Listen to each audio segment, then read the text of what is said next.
Alright, so I'm sure that we've all dealt with similar situations where something should be relatively easy to finish, but for whatever reason we just don't get around to it. And then the next thing you know, you have a whole list of these unfinished tasks or those messy areas around the home that have just accumulated with clutter. I mean, just here I have an example of those unfinished tasks where I literally have the ladder ready to go so I can fix the curtain up there. But it's something that I just think I'll get to it when I get to it, which could be in a day, but it also could be in a month from now. And so today I finally want to tackle some of those tasks and alongside give a few tips that will hopefully provide you with a few ideas on how you as well can tackle these unfinished tasks or messy areas, whether it's tips on how you can better tackle these unfinished tasks prior to, during, or after the whole process. And so let's get started with the first tip. Now, my first tip to help tackle those unfinished tasks or those messy areas around the house is to simply grab a piece of paper or your phone and make a list. Now the idea is just to walk around the house and notice those areas that you've either been meaning to get to, or maybe you even stopped noticing that it was there because it's been on the to-do list for so long. Now, a few little extra notes that I wanted to add to this tip of making a list is, well, first of all, keep the list nice and concise. So instead of writing down something along the lines of declutter the garage, as this is quite a big task, but instead break it up into one or two smaller tasks within the garage that you could do in the near future. So in this case, it could be put away the boxes onto the shelf and put all the loose screws back into the right container. Second of all is to not overwhelm yourself with this list. So try to keep the list quite short and try to keep it somewhere in between 5 to 10 tasks. And then in relation to that, don't just write down one of those to-do lists that you know you're going to get to in the near future anyway. So for example, don't write down something as unload the dishwasher if you're planning on doing that the following morning. The idea is really to focus on those tasks that you hope to get to in the near future, but it could be a week that you get through it, or it could be a few months that you finally get to it. And then the third thing related to writing down this list is to try to keep it realistic and to think about how you can achieve those tasks in minimum a week to maximum a month so that you give yourself a bit of a deadline. And so as for one example, don't write down something in the lines of hang up all the paintings if you don't even know the first thing about how to use a drill or a hammer or a nail. Alright, so now that the first tip has been laid out, I want to walk around the apartment and just see what I can add to this list and try to keep it to max 10 items. With this, you'll also see those areas, but that you can instantly clean up. So when I'm going up, I'm going to bring these up with me since I have to go upstairs anyways. Just an extra tip as I'm doing this right now is that I can quickly say that this list will most likely be much more than just 10 items. So the idea that I should have perhaps made a bit more clear earlier on is that it doesn't mean that as you're walking around the house you can only write down max 5 to 10 items. It just simply means that after you've completed that list, try to look at it and see what are those 10 tasks that you can do to try to shorten the list instead of trying to overwhelm yourself to try to complete a list of 100 tasks.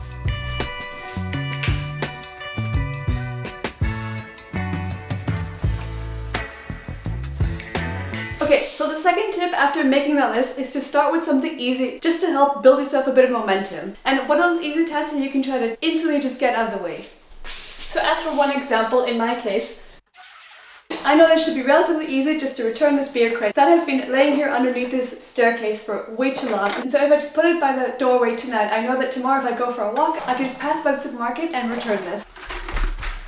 The second easy thing that I've been meaning to really do for months is to clean all those plastic containers. And I can actually use some of these plastic containers for some of the other tasks. So by having it clean, it'll make it easier to do those other tasks on the list.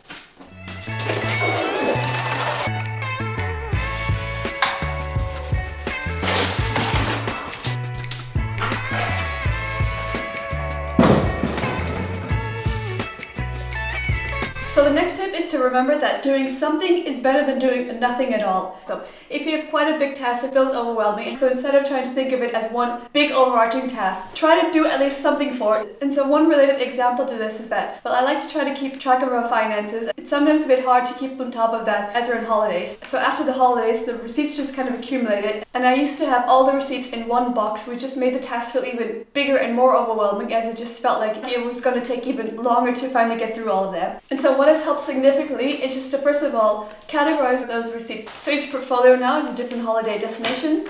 And after that, I've broken it down into smaller tasks where a few times a week I'll add on my planner to go through minimum 3 receipts from the, let's say, Spain folder. I've been doing this over the last couple of weeks, and I know that by doing this, I've been able to go through this list a lot faster. The next step is to look at your list again. Instead of constantly telling yourself, oh, I'll do it later, it's just to look at some of those tasks and add it to a planner as if it's a task that you have to do in the next coming days. So in our case, I've been collecting these small knick-knack items that I've been finding around the house and putting them into these 2 trays. Constantly just thinking, oh, I'll get to it later. So instead, I'm going to think realistically about when my boyfriend and I can see what can perhaps go back into its right spot or what can be thrown away.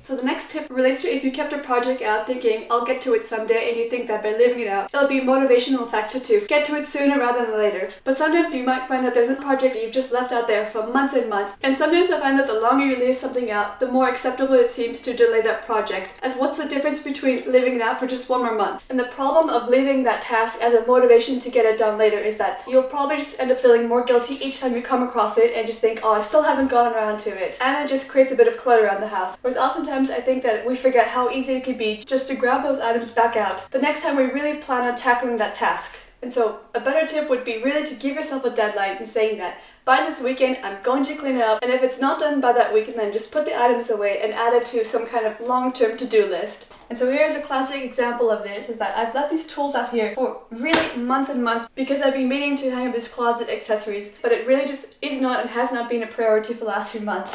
And I know that when I do finally get around to it, it'll be just as easy, if not easier, just to grab these items back up the next time I actually plan on tackling this task. As by living it out here, every time I'm trying to vacuum or dust in the area, I constantly have to move these things just underneath it and then put it back there, which doesn't always make as much sense. I'm going to instantly just put this away and then bring this up the next time I or my boyfriend can help me with hanging up the closet accessories.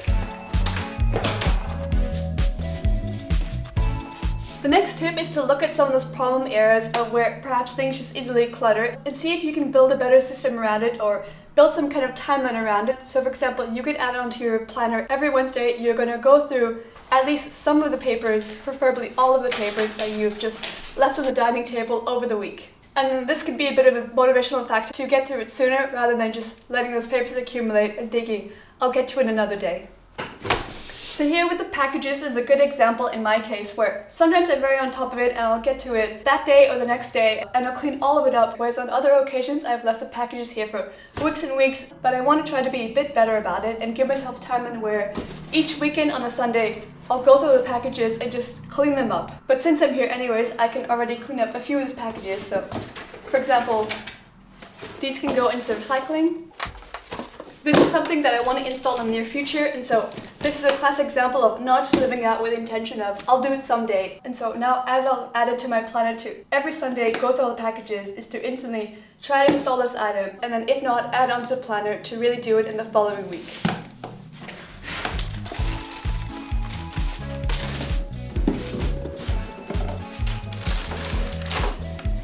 And so this is a good example of why it's good to sometimes add things onto a timeline and kind of make a schedule around it.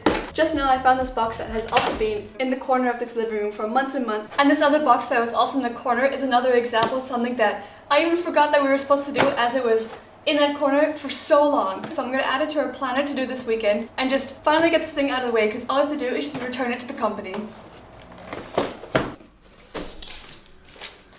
Okay, so I'm standing here as I wanted to give one similar tip to the whole adding it onto a schedule. Well, instead of thinking of it in terms of a timeline, you can also think of it in terms of a numerical value. So for example, here I'll allow a maximum of 4 coats on this clothing rail, and after that they have to go back onto the proper coat rack so that we're not just accumulating all the coats onto this clothing rail here. And so by looking at this area of maximum 4 coats on this clothing rail has just overall helped to keep this area a bit more tidy.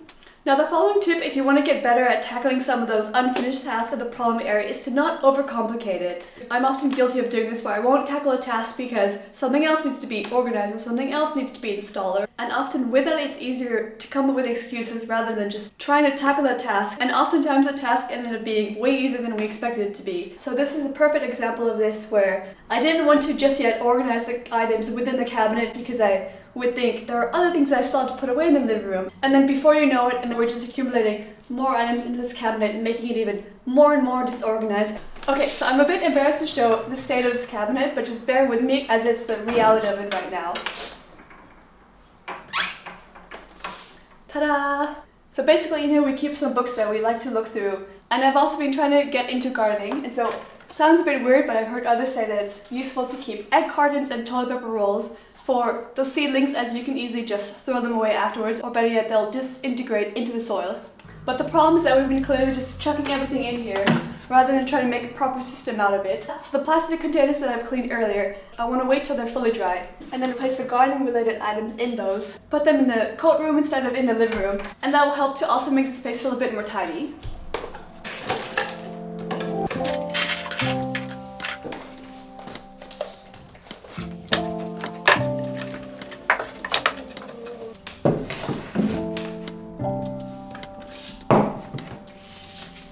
Okay, and voila, that's done. That took 5 minutes of my time.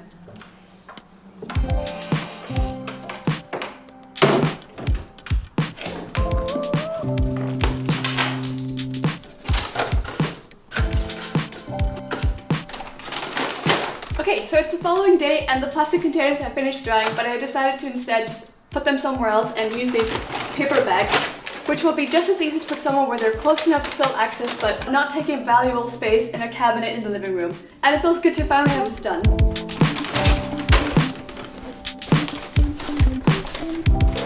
Alright, and so those were the methods and tips that I wanted to share on how you can tackle those unfinished tasks or clean up those messy areas around the house. And alongside those tips, I've been able to finally get around to some of those examples, which definitely feels really good to have done. So don't worry about if you have 10 of those unfinished tasks or 100 of those unfinished tasks. Just get to at least one of them and you'll feel so much better about it. Sometimes we really need that push to think about what is that one easy task that you can just get out of the way right away. Now the best tip, of course, from all of this is to in the first place try to prevent it from happening. So if something is just as easy to do in a good way and a bad way, then just try to do it right the first way around. Alright, and so that does it for this video. I hope you guys enjoyed it and got some useful tips out of it. As a final remark, if you like hearing about some organizational tips like this one, then I hope you'll hit that subscribe button and let me know what kind of examples you have of these unfinished tasks around the home. Other than that, thank you for watching. See you in the next one.